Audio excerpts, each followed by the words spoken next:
Donc, mon message de la fin, finalement, on finit la lettre de Jacques aujourd'hui, bien, il va avec le dimanche des rameaux, comme vous allez voir. Finalement, c'est un dimanche assez spécial quand on dit que c'est célébré partout à travers le monde, à matin, sur 24 heures. Et probablement qu'il y a autour, pas loin de 1 million de messages différents ce matin sur le dimanche des rameaux. Parce qu'il y a à peu près ça dans le monde, 1 million d'églises en ce moment. Je regardais ça, là, j'essayais de compter ça, là, puis c'est pas loin de ça. C'est spécial quand on y pense, hein? 1 million, pas de personnes, d'églises. Imaginez-vous le nombre de personnes qui entendent un message sur le dimanche, l'entrée triomphale de Jésus à Jérusalem. Cette entrée où ce que tout le monde était, wow! Les bras dans les airs, les palmiers dans les airs, et ils criaient, « Béni soit celui qui vient au nom du Seigneur ». C'était l'enthousiasme, c'était la joie qui régnait partout. C'était un high spirituel. Mon message aujourd'hui va porter sur les highs spirituels et les bas spirituels. Parce qu'on sait que 2-3 jours après, c'était plus ça. Là, il y en a qui voulaient qu'il soit crucifié. Il y en a d'autres qui l'ont abandonné. Il y en a qui se cachaient parce qu'ils avaient peur. Toute l'ambiance a changé. Ça vous fait-tu penser des fois à certaines de nos vies? Hein? Des hauts et les bas spirituels. Personnellement, l'Église aussi a des hauts et des bas spirituels. C'est la réalité.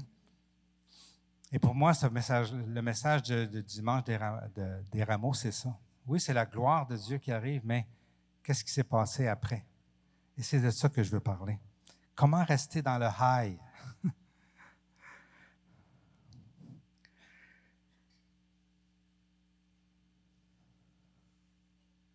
Lettre de Jacques.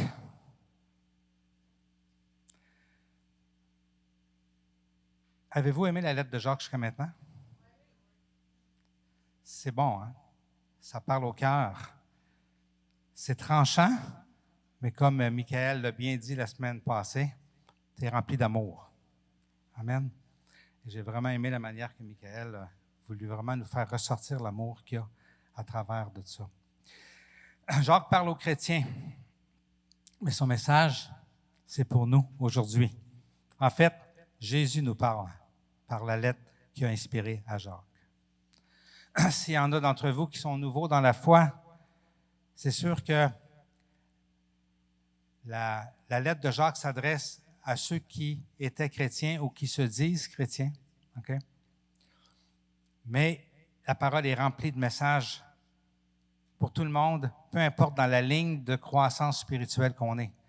Des fois, on peut être à moins 12, ça veut dire on ne s'est pas posé la question encore. Là, vous ne sont pas ici, les personnes moins 12. On peut être en recherche, et là, vous pouvez être ici. On peut être sur le bord de dire, ouais, je pense que c'est Jésus qui est vraiment le chemin, la vérité et la vie.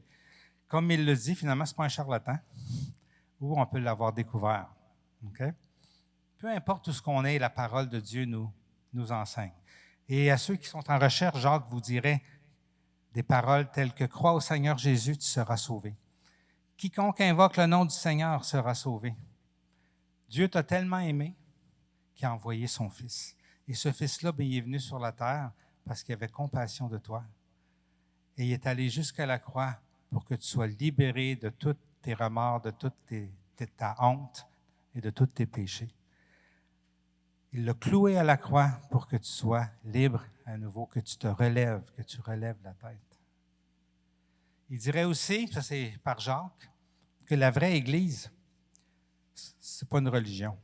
La vraie Église que Jésus est venu fonder, c'est une relation avec le Père. Et les rassemblements, c'est les rassemblements de ceux qui veulent cette relation-là avec Dieu. Et même Jacques va jusqu'à dire la vraie religion, c'est 2 choses. C'est de prendre soin de ceux qui ont des besoins tout autour de nous. Et c'est de rejeter loin de nous ce qui détruit notre âme. C'est ce qu'il vous dirait. Ça, c'est la vraie religion. Amen. Une fois qu'on a ouvert notre cœur à Jésus, bien, tout le reste de la Bible sert à nous donner, à nous les chrétiens, une vie victorieuse. Okay? Pour qu'on puisse porter du fruit, pour qu'on puisse aussi s'épanouir, pour qu'on puisse vivre dans la joie, dans la foi, dans la joie de notre salut, dans la foi de ce qui s'en vient. Et avec la puissance, revêtue de la puissance de Dieu pour changer ce monde. Tout le reste de la Bible sert à ça, à ceux qui ont accepté Jésus dans leur vie. Donc, vu que c'est le cas, vu que la Bible et Jacques travaillent à notre bonheur, ceux qui croyons en Dieu, OK? Bien, on a tous vécu des highs et on a tous vécu aussi des bas. Les églises vivent des highs et des bas.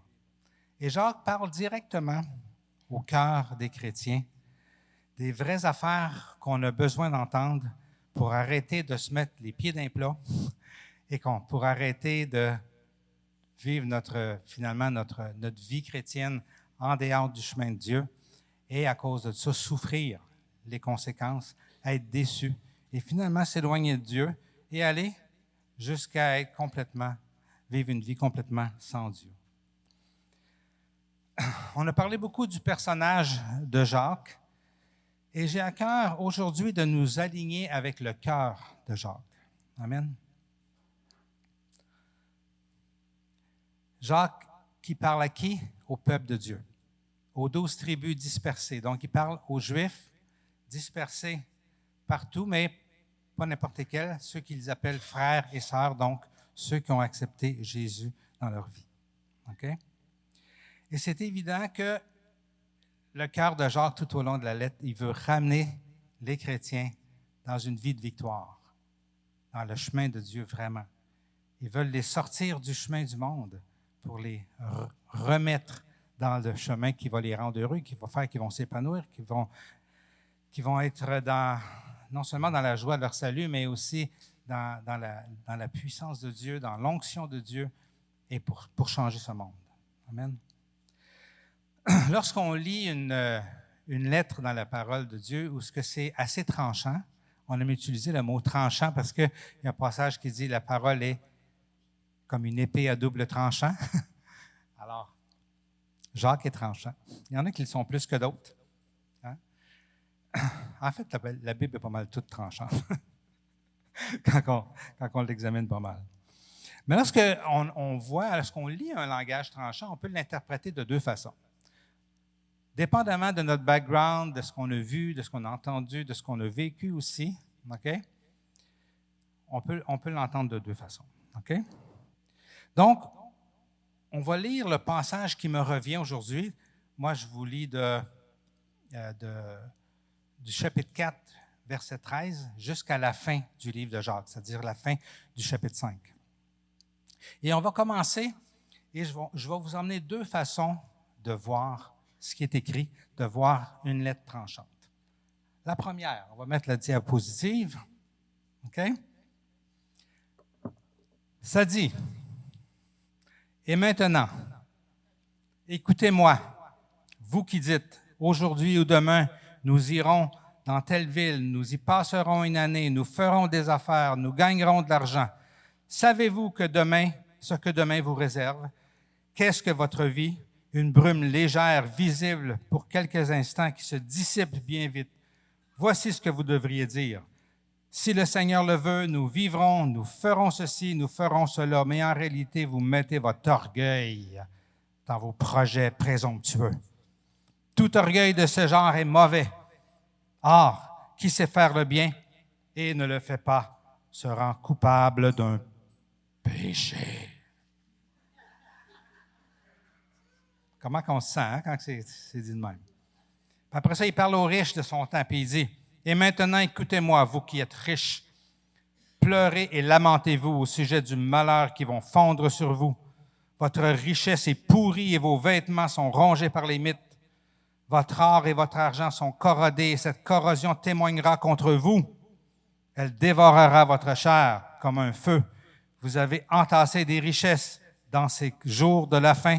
Vous n'avez pas payé le juste salaire aux ouvriers qui ont moissonné vos champs. Cette injustice crie contre vous et les clameurs des moissonneurs sont parvenues jusqu'aux oreilles du Seigneur des armées célestes. Vous avez vécu ici-bas dans le plaisir et le luxe. Vous vous êtes engraissés comme les animaux pour le jour où vous allez être égorgés. Vous avez condamné, vous avez assassiné des innocents sans qu'ils vous résistent.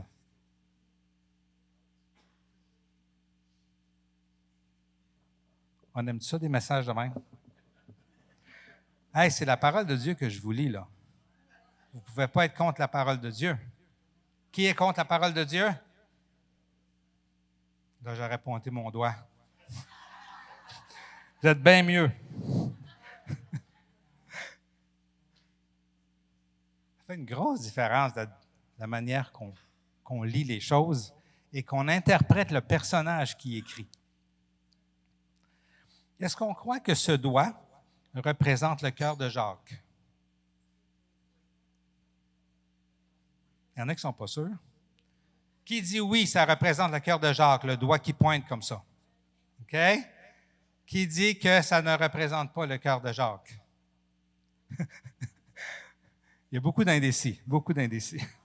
On va voir, on va voir.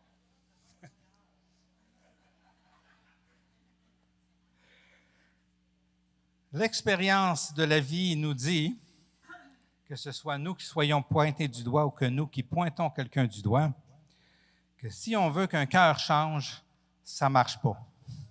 Pointer du doigt, ça ne marche pas. Ça ne fait pas changer les cœurs. Hein? Que ce soit pointer du doigt pour juger, pour condamner, ça ne change pas les cœurs. Est-ce que Jacques avait l'intention de condamner et de juger? En tout cas, il dit qu'on n'est pas supposé de juger. Il reproche à ceux qui jugent de juger. Fait que ça ne doit pas. OK?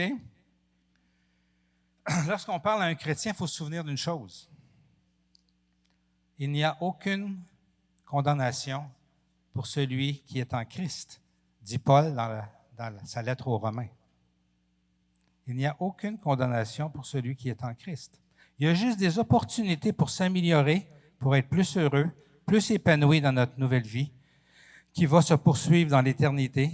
Il y a des opportunités pour arriver à la fin de notre vie heureux de ce qu'on a vaincu et accompli, heureux d'avoir participé au royaume des cieux. Et c'est pourquoi ma lettre cette semaine que j'ai envoyée, qui a inspiré un petit peu mon message d'aujourd'hui aussi. Je ne sais pas qui reçoit mes lettres que j'envoie une fois par semaine. Y en a plusieurs? Ouais. S'il y en a qui la voudraient et qui ne la reçoivent pas, vous pouvez juste donner votre email à Lise, puis je vais l'ajouter à ma liste. Cette semaine, on parle de ce temps-là, de connaître Dieu à travers les fruits de l'Esprit. Et les fruits de l'Esprit, c'est ce qui est en nous, mais ça vient de Dieu. Donc, c'est des caractéristiques de Dieu qui viennent en nous. Et un de ceux-là, c'est la douceur. Est-ce que Jacques a passé à côté de ce fruit de l'Esprit, vous pensez? Moi, je ne pense pas. C'est quand même un homme qui recherche Dieu. Le mot douceur, okay, c'est, en grec, c'est praotes. Et il est utilisé peut-être 7-8 fois dans la Bible. Je ne vous redirai pas ma lettre que j'ai envoyée cette semaine, parce que j'en parle. Mais je vous en amène quelques versets. Dans Galates, Paul il dit, « Frères et sœurs, si un homme vient à être surpris en faute, vous qui êtes spirituels, redressez-le dans un esprit de douceur. » C'est ça que j'ai fait tantôt. Est-ce que j'avais un esprit de douceur quand je vous parlais? Je n'avais pas un esprit de douceur. J'avais un esprit de jugement. J'avais un esprit de condamnation. OK? C'est comme ça que j'ai dit le texte. OK? Fait que c'est intéressant que Jacques connaissait Paul. Il connaissait aussi Jésus.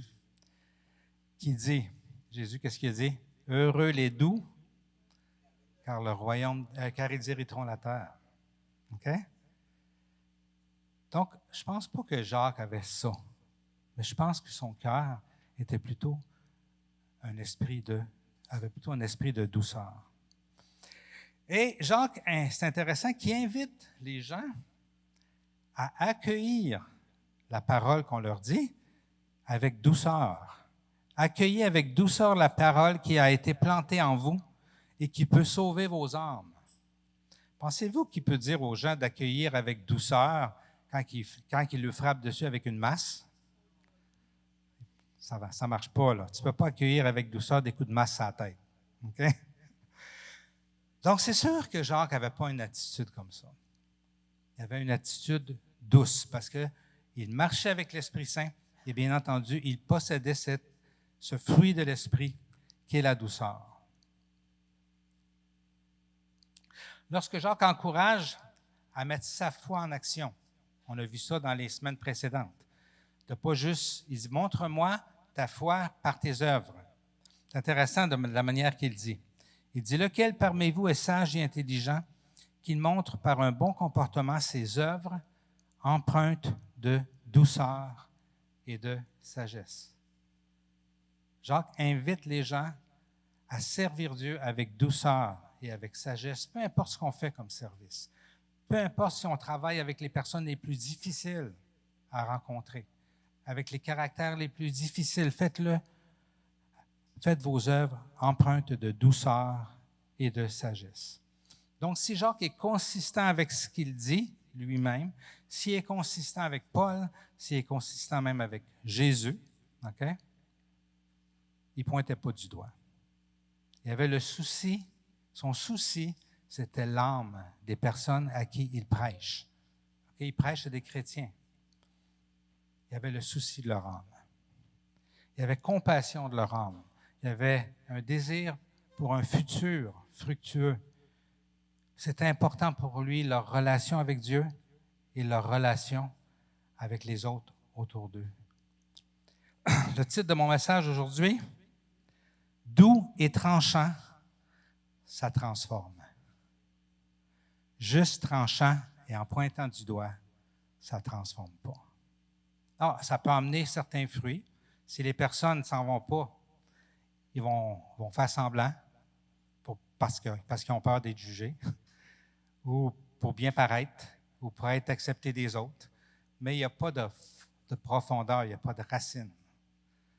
Jacques, ce n'est pas ça qu'il voulait créer, une église de religieux wannabe qui font semblant. Jacques désirait des cœurs transformés. Amen. Donc, il apportait un message, oui, radical, mais avec douceur, avec connexion avec les gens avec qui il parlait. Doux et tranchant, ça transforme, et non seulement ça transforme, mais ça fait du bien, même quand ça ne fait pas notre affaire. Parce que ça change nos vies et ça nous libère. Amen. Tout au long de sa lettre, c'est avec ce cœur-là que parle Jacques, avec cette douceur que lui-même prêche. Amen. Pas sans autorité, pas sans vérité, mais avec douceur. Je vais paraphraser un petit peu ce que je viens de lire, OK?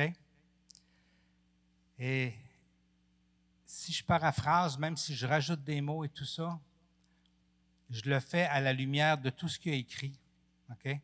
Et ce que Jésus aussi a enseigné. Hein? Et maintenant, écoutez-moi. Vous qui avez accepté Jésus, mais vous faites des plans pour vos vies. Puis vous vous organisez pour vous bâtir un empire à vous autres. Vous passez complètement à côté du message. Vous qui dites, moi, je vais faire des plans, puis je vais aller partir une business là, puis ça, puis ça va être ça, le centre de ma vie. Vous êtes à côté de la traque. Vous manquez le bateau. Vous avez connu le dimanche des rameaux, ce que vous étiez de même devant Dieu, puis maintenant, vos yeux ne sont plus sur Dieu, sont rendus sur tout ce que le monde vous offre. Et vous avez l'impression d'être correct parce que vous avez reçu le salut, vous êtes à côté de la traque, vous vous éloignez, vous allez vous planter. Dites plutôt, Dieu, c'est quoi que tu veux que je fasse de ma vie? Puis suivez Dieu. Laissez-le vous guider à la place. Et vous qui êtes riches, vous aviez des manières de faire avant de vous convertir. Mais vous êtes retombé dans votre vieux pattern. Vous continuez d'exploiter le pauvre. Vous continuez de vous enrichir sur le dos des autres. vous n'aimez pas comme Jésus aime. Pourtant, vous étiez dans un... Quand vous avez connu le Seigneur, vous étiez dans une vie transformée soudainement, mais vous n'aviez pas de racines, puis vous êtes retombé en ayant vos yeux complètement sur votre richesse au lieu de l'avoir sur Dieu. Vous faites erreur. Vous êtes en train de vous perdre. Puis Jésus ne veut pas vous perdre. Trouvez-vous que ce n'est pas pareil? C'est le même message, pourtant. C'est le même appel à revenir à Dieu. Mais ça, quand on a la douceur, quand on a eu ce fruit de l'esprit pour enseigner, ça fait toute la différence. Ça pénètre les cœurs. Ça fait mal des fois, mais ça l'amène nos cœurs, nos âmes à être délivrées du monde, délivrées du péché, délivrées de tout ce qui nous amène loin de l'éternité et de la vérité. Et ça nous ramène en Dieu dans une vie satisfaisante, enrichissante et une vie qui transforme notre entourage. Amen. Le désir de Jacques, OK? C'est que ceux qui n'ont pas compris puissent vivre la même chose que beaucoup d'autres qui ont compris. Et bien entendu, Jacques connaissait des riches à qui il n'avait pas besoin de leur dire ça. Des riches qui s'étaient convertis et qui avaient mis toute leur vie au service de Dieu. Amen. J'en connais des riches, j'en ai connu plusieurs riches comme ça. Il y a un homme au Mexique qui avait c'était un ranchero qui avait plein de terres. Et on sait que les gens du sud du Mexique viennent travailler dans le nord pour presque rien. Ils sont souvent mis dans des conditions terribles dans les camps de travailleurs par les riches rancheros. Okay? Et cet homme-là, quand il s'est converti, tout a changé. Et je vivais au Mexique au temps de sa conversion. Et cet homme-là, soudainement, il s'est mis à prendre soin de son monde. Il n'a pas arrêté d'être riche, mais son cœur n'était plus sur sa richesse. Son cœur n'était plus pour vivre pour son argent. Son cœur était pour les gens. Et il a transformé les places où il vivait en des places vivables. Et quand il y en a qui tombaient malades, ça nous arrivait, ils allaient voir sa femme, il leur donnait tout ce qu'il fallait pour pouvoir être soignés. Okay? Il prenait soin de son monde. Il avait compris, puis il vivait le royaume des cieux avec sa richesse. Je connais un autre riche de Chicago qui a décidé de mettre son argent au service de Dieu, puis il a bâti toute une mission au complet, tout à ses frais. C'est un homme que j'ai connu parce qu'il venait voir la mission souvent et il aimait encourager les travailleurs. Et pendant qu'on était là, moi puis Lise, on était avec un vieux pick-up tout rouillé. Et quand il a vu ça, il a appelé Charlotte, il a dit, je priais, puis le Seigneur m'a dit de donner un véhicule à ton médecin. Puis il nous a acheté un VUS, presque neuf. Okay? Parce que son cœur était de servir Dieu avec sa richesse. J'ai connu des hommes d'affaires ici au Québec qui, en se convertissant, ont complètement changé. Alors qu'ils étaient dans la magouille avant, ils ont tout remis leur business en ordre. Ils marchent avec Dieu maintenant. Et il y en a un, entre autres, que je pense qui reçoit d'autres businessmen pour les enseigner comment faire pour réussir. Et la première affaire qu'il leur dit, le premier conseil que je vous donne, c'est de marcher droit dans la lumière puis de ne pas faire rien sur le marché noir. Ça, c'est le premier conseil que je vous donne. Lui qui faisait ça avant, mais que Dieu a transformé. Amen.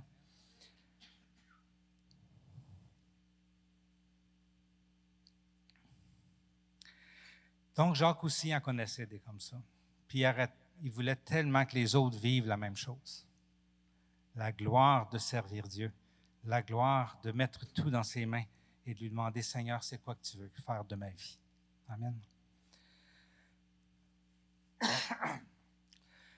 Jésus amène des conseils avec le même cœur. Et je vais vous emmener dans un passage où ses disciples le questionnent à un moment donné sur la fin des temps. Et c'est intéressant parce que c'est un passage qui m'est revenu pendant que je préparais le cœur de Jacques dans sa lettre et qui me montrait que Jésus avait le même cœur. Il était aussi tranchant, mais il avait cette même douceur, bonté, amour qu'on lui connaît. Amen. Dans Matthieu 24, les disciples lui demandent, Jésus, il leur pose trois questions. Il dit, dis-nous, parce qu'ils viennent juste de dire, il ne restera pas pierre sur pierre, puis tout. Il dit, dis-nous quand cela arrivera et quel sera le signe de ton retour et de la fin du monde. Trois questions. Okay? Quand est-ce que ça va arriver, ce que tu viens de dire, que le temple va être détruit? Ça va être quoi le signe de ton retour? Et c'est quoi qui va se passer à la fin des temps? C'est intéressant parce que Jésus répond dans le chapitre 24 et 25 aux trois questions. Okay? Mais la partie qui m'intéresse, moi, c'est la fin des temps, la fin du monde. Okay? Jésus répond aux trois questions dans l'ordre, mais la troisième, à la fin c'est-à-dire à la fin du chapitre 24 et tout le chapitre 25, il répond à la dernière. Qu'est-ce qui va se passer à la fin du monde? Première chose qu'il dit à ses disciples, quant au jour et l'heure, personne ne les connaît, pas même les anges du ciel. Mon Père seul les connaît. Si vous regardez des affaires sur YouTube, si vous regardez des affaires sur les réseaux sociaux, ou vous lisez des choses de personnes qui disent qu'ils savent c'est quand, ils sont dans le champ. Parce que même Jésus ne le savait pas. C'est bon? Fait qu'on flush ça. S'ils savent c'est quand, c'est parce qu'ils ne savent pas. Il commence par dire « personne ne le sait ». OK? Mais après avoir dit ça, c'est là qu'on voit que le souci de Jésus, le souci de Jacques était bien enligné. En fait, c'est plutôt Jacques qui s'est enligné sur Jésus parce que Jésus, c'est le créateur de Jacques. Jésus, il connaissait avant la fondation du monde, comme chacun de nous. Donc, c'est sûr que c'est Jacques qui s'enlignait sur Jésus. Okay? Jésus, il dit, à la fin des temps, il va y avoir beaucoup de chrétiens. Mais malheureusement, il va y en avoir deux sortes. Ceux qui vont avoir compris et qui vont marcher avec Dieu, pour Dieu et pour son prochain. Et il va y avoir les autres, les religieux, ceux qui parlent mais qui ne font pas. Un peu comme dans sa lettre, Jacques exhorte les chrétiens. Montre-moi ta foi avec tes œuvres. Tu dis que tu as la foi, bien montre-moi. OK? Même chose. Combien de fois Jésus est contre la religion et veut nous emmener à une relation vivante? C'est ce qu'il a fait sur la croix à Pâques. Il est allé mourir sur la croix pour déchirer le voile du temple, la séparation entre la présence de Dieu et nous emmener dans une relation. C'est ce qui l'intéresse. Le reste, pour lui, la religion, c'est de faire ses œuvres sur la terre et de se préserver des souillures du monde. Donc, il illustre 4 histoires avec ce cœur-là, d'avertir pour rester dans le bon bord de la foi chrétienne. 4 paraboles. OK? Je vous en lis juste des extraits pour vous mettre dans le bain et pour comprendre. Premièrement, dans la fin du chapitre 24, il dit « Quel est donc le serviteur fidèle et prudent que son maître a établi responsable des gens de sa maison pour leur donner la nourriture en temps voulu? Heureux le serviteur que son maître, à son arrivée, trouvera occupé à son travail. Je vous le dis en vérité, il l'établira responsable de tous ses biens. Mais si c'est un mauvais serviteur qui se dit en lui-même, mon maître tarde à venir, s'il se met à battre ses compagnons, s'il mange et boit avec les ivrognes, le maître de ce serviteur viendra le jour où il ne s'y attend pas, et à l'heure qu'il ne connaît pas. Il le punira sévèrement et lui fera partager le sort des hypocrites. C'est là qu'il y aura des peurs et des grincements de dents. » Est-ce que Jésus dit? Non, il nous avertit. Il dit, regarde, vous avez décidé de me suivre, c'est bon, il y a un piège. Vous pouvez prendre 2 bords. Retournez à vos anciennes affaires ou restez avec moi. Il nous invite à rester avec lui.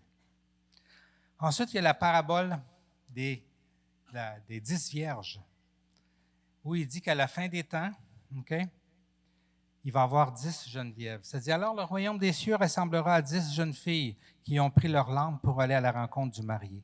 5 d'entre elles étaient folles, 5 étaient sages. Celles qui étaient folles ne prirent pas d'huile avec elles en emportant leur lampe, tandis que les sages prirent avec leur lampe de l'huile dans des vases. Comme le marié tardait, tous s'assoupirent et s'endormirent. Au milieu de la nuit, on cria, « Voici le marié, allez à sa rencontre. » Alors toutes ces jeunes filles se réveillèrent et préparèrent leurs lampes. Les folles dirent aux sages, « Donnez-nous de votre huile, car nos lampes s'éteignent. » Les sages répondirent, « Non, il n'y en aura pas assez pour nous et pour vous. Allez plutôt chez ceux qui en vendent et achetez-en. » Et pendant qu'elles allaient en acheter, le marié arriva.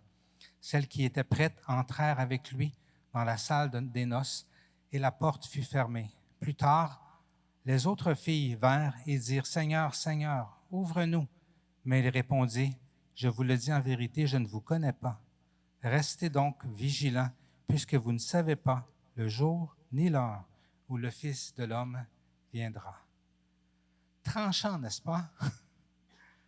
Comme Jacques. Jésus était tranchant.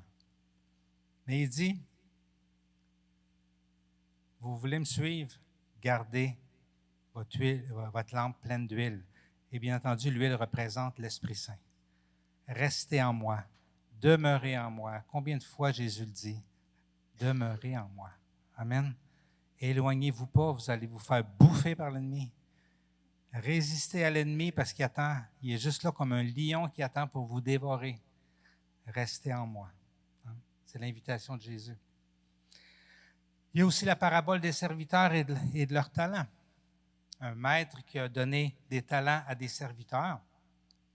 Et les serviteurs, il y en a qui l'ont fait profiter, leurs talents. Et il y en a un qui l'a caché et qui s'en est pas servi. Il a fait sa vie. Les autres ont mis leurs talents au service de Dieu.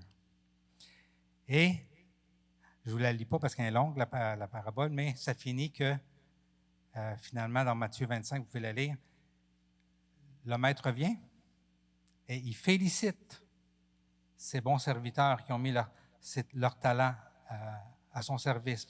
Son maître lui dit, « C'est bien, bon et fidèle serviteur, tu as été fidèle en peu de choses, je te confierai beaucoup. Viens partager la joie de ton maître. » Mais l'autre qui a eu peur et qui n'a rien fait avec son talent, il te fallait donc remettre mon argent au banquier et à mon retour, j'aurais retiré ce qui est à moi avec intérêt.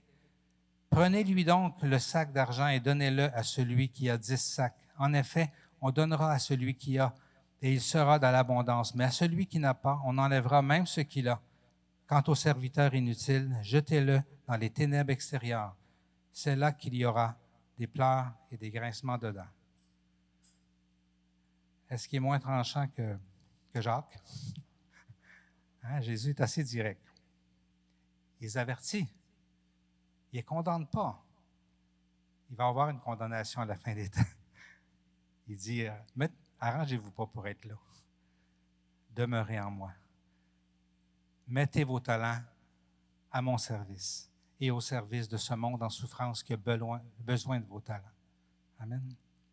Et finalement, les œuvres dans la vie chrétienne, cette parabole où il dit, « J'avais faim et vous m'avez donné à manger.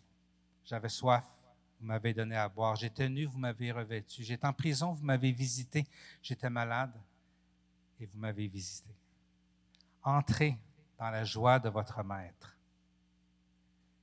Mais il parle ça c'était les brebis, il parle aussi aux boucs.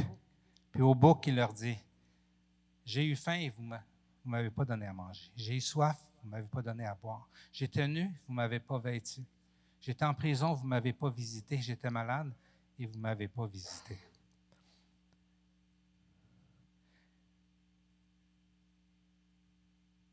Il dit, « Je vous le dis en vérité, toutes les fois que vous n'avez pas fait cela à l'un de ces plus petits, c'est à moi que vous ne l'avez pas fait. Et ils iront à la peine éternelle, tandis que les justes iront à la vie éternelle. »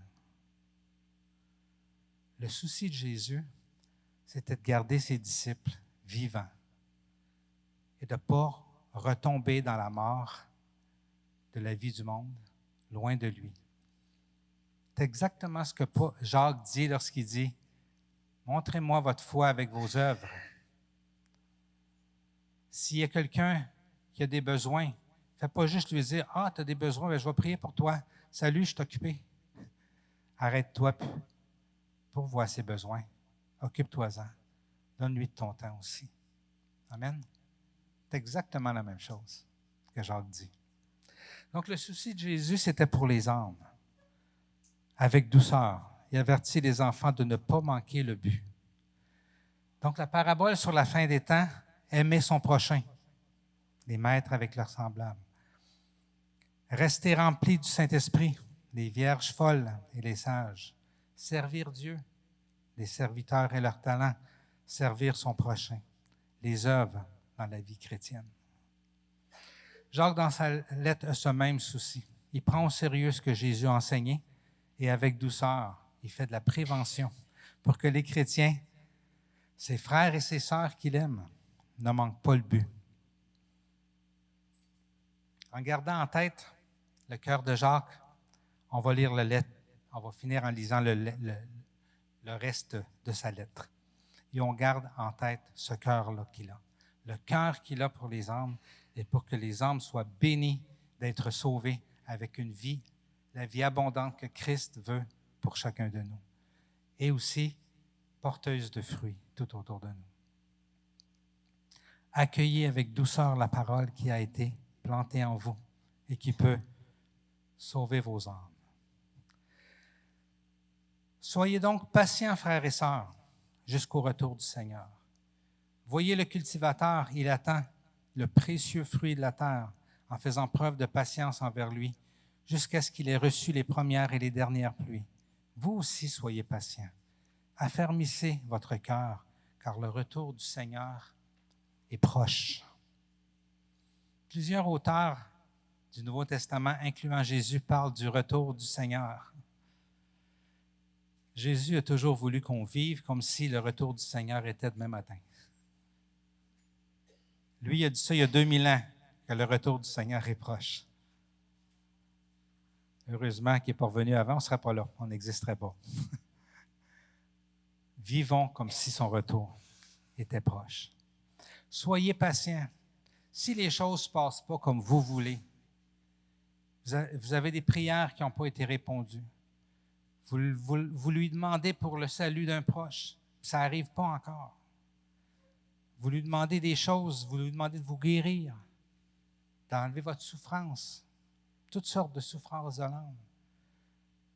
Jacques dit, soyez patients, mais surtout, éloignez-vous pas de Dieu à cause de ça. Persévérez, lâchez pas, parce que le Seigneur est fidèle et il est bon, puis il va être avec vous. Si vous lâchez, pour le vrai, votre vie va être très triste. Votre vie va être un désastre. Restez proche de Dieu et attendez avec patience, comme les cultivateurs le font.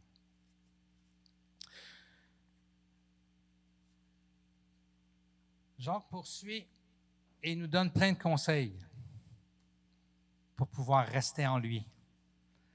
Plaignez-vous pas des autres. Ne vous plaignez pas les uns des autres, frères et sœurs, afin de ne pas être jugés. Voici que le juge se tient à la porte.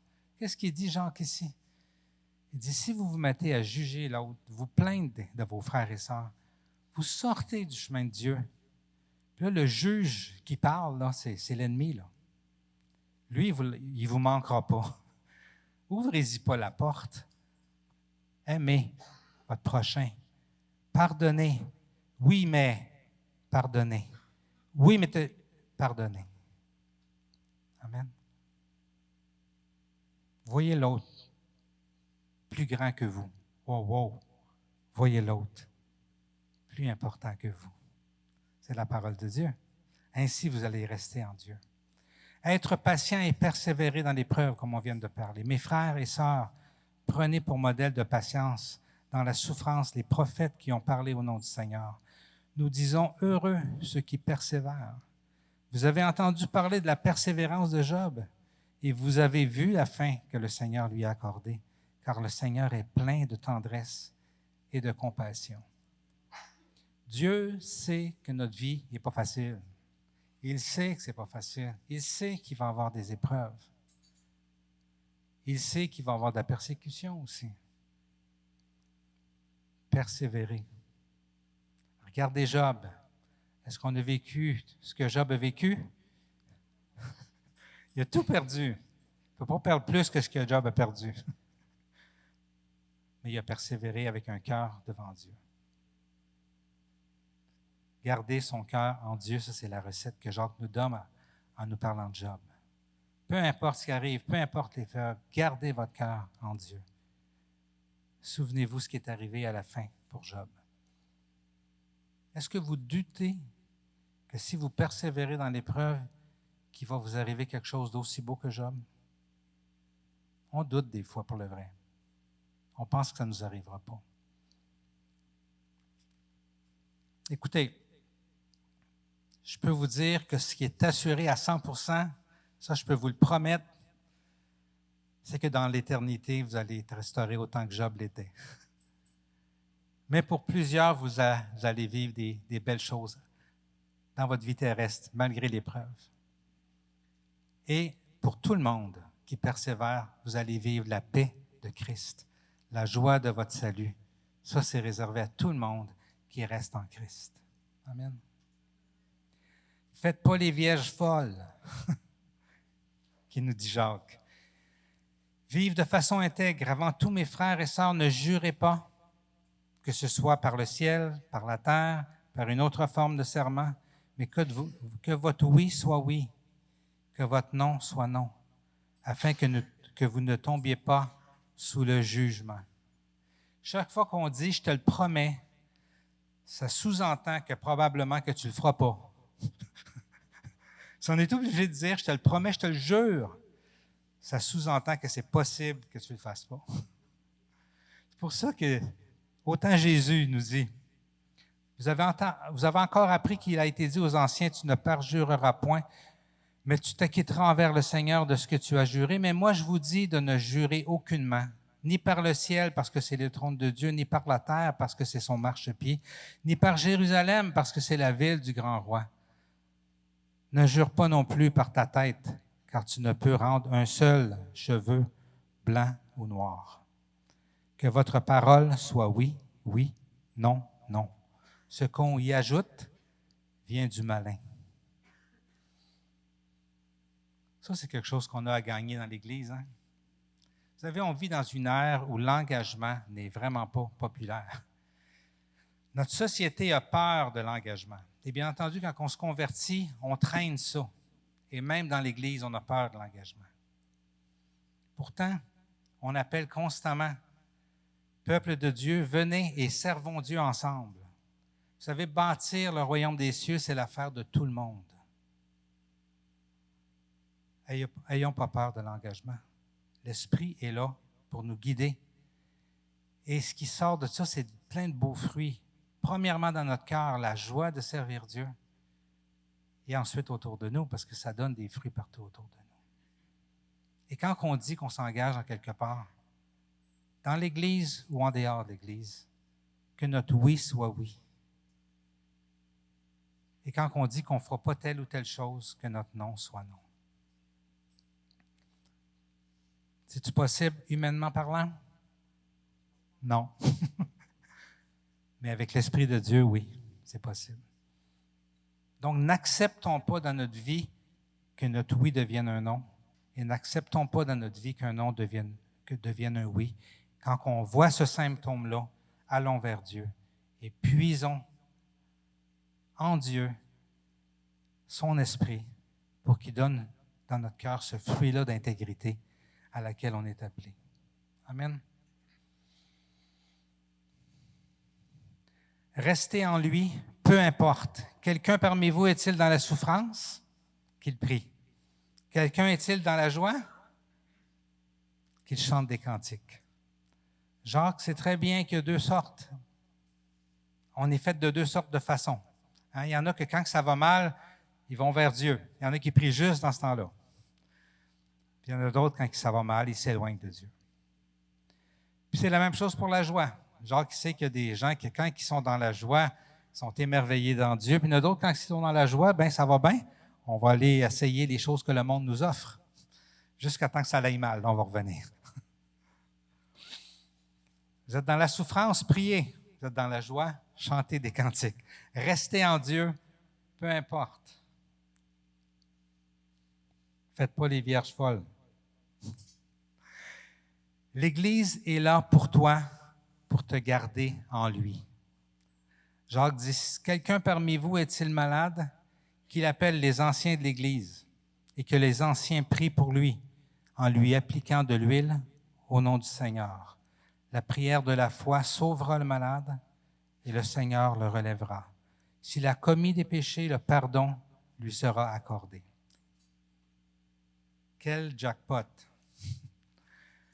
Si tu as des problèmes, si tu es malade, demande à quelqu'un qui prie pour toi, qui t'impose les mains. Hein? Imposer les mains, c'est un signe de déposer une onction. C'est un signe de déposer l'Esprit Saint. C'est comme mettre de l'huile sur quelqu'un. On peut mettre de l'huile aussi, OK? Les chrétiens le font aussi. C'est un symbole. L'huile n'a aucun pouvoir. C'est un symbole que l'Esprit Saint vient aider la personne pour qui on prie. Et c'est-tu juste pour les anciens? C'est tout le monde. L'Église, c'est tout le monde. Il n'y a pas de clergé dans notre Église. C'est tout le monde. Tout le monde a la même puissance. Puis regardez qu'est-ce que ça dit. Vous allez le voir. L'Église, c'est vraiment chacun. Et on en a besoin. Avouez vos fautes les uns aux autres. Priez les uns pour les autres afin d'être guéris. La prière du juste agit avec une grande force. Élie était un homme de même nature que nous. Il a prié avec insistance pour qu'il ne pleuve pas et il n'est pas tombé de pluie sur la terre pendant 3 ans et 6 mois. Puis il a de nouveau prié et le ciel a donné de la pluie et la terre a porté son fruit. Jacques compare le prophète Élie, qui a prié à un moment donné pour que le feu du ciel vienne consumer son holocauste, puis il l'a fait, surnaturellement, et qui a fait aussi ces prières-là dont il parle ici. Il le compare à chacun de nous. Jacques dit, vous êtes les Élie d'aujourd'hui. Cette même puissance est en vous. Si vous priez les uns pour les autres, si vous priez pour les gens, Dieu va se manifester de la manière qu'il veut. Il va toujours se manifester. Je peux vous témoigner que quand je prie pour quelqu'un, Dieu fait toujours quelque chose. Pas toujours ce que j'y demande, mais il fait toujours quelque chose. Mais il agit tout le temps. OK? Dieu est fidèle. Les uns les autres. On a tellement besoin de l'Église. L'Église est tellement essentielle pour notre croissance spirituelle, pour demeurer en Christ. On parle beaucoup cette année de la parole vivante et efficace, mais c'est aussi important, nos frères et sœurs, la famille de Dieu est aussi importante que la parole. Elle est aussi importante que la louange. Elle est aussi importante que le jeûne et la prière. On a besoin des uns des autres pour rester en Christ. Amen.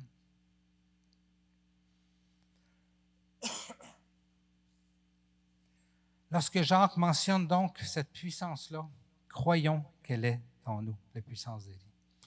Toute la lettre de Jacques a comme but de ramener les chrétiens à la vie de l'Esprit et les ramener aux valeurs du royaume qui permet à Dieu de régner sur notre planète et de les ramener au service de Dieu dans l'Église qui est essentielle à notre croissance personnelle, mais aussi à la croissance de l'Église et à la croissance du royaume des cieux et à la multiplication. Amen. Il veut les encourager aux œuvres de Dieu qui transforment le monde, qui éloignent les ténèbres et permet à la lumière de s'installer. Que ton règne vienne. Amen. Les 2 derniers versets du livre de Jacques nous révèlent vraiment le cœur de Jacques, mais aussi le cœur de Dieu pour les chrétiens de toute la terre, de toutes les époques, de toutes les générations et de notre 2024. Regardez bien comment il finit ça. Mes frères et sœurs, si quelqu'un parmi vous s'est égaré loin de la vérité. Il ne parle pas au pasteur ici. Il parle à tout le monde.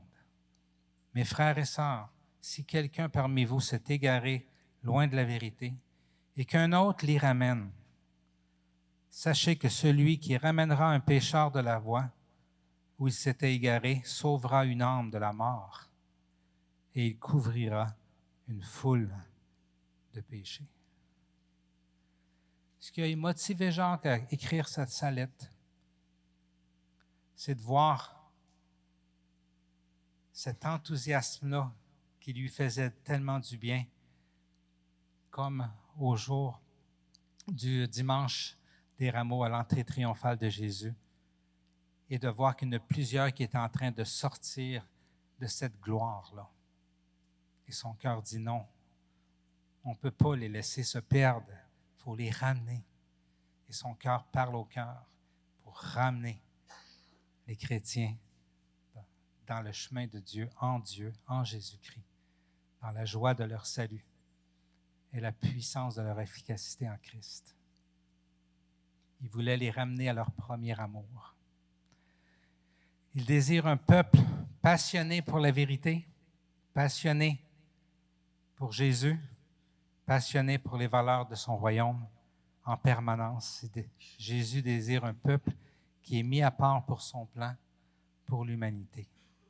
C'est pour ça qu'il nous a transmis cette lettre-là de Jacques. C'est par amour que le Père nous a donné Jésus. Et ce qui a amené Jésus à la croix, c'est aussi son amour pour chacun de nous. Ce qui retarde son retour, c'est son désir que tous soient sauvés. En attendant, il désire comme Jacques, Jésus désire comme Jacques, nous en parle qu'on demeure proche, rempli, passionné, protégé et puissant pour changer ce monde. Amen.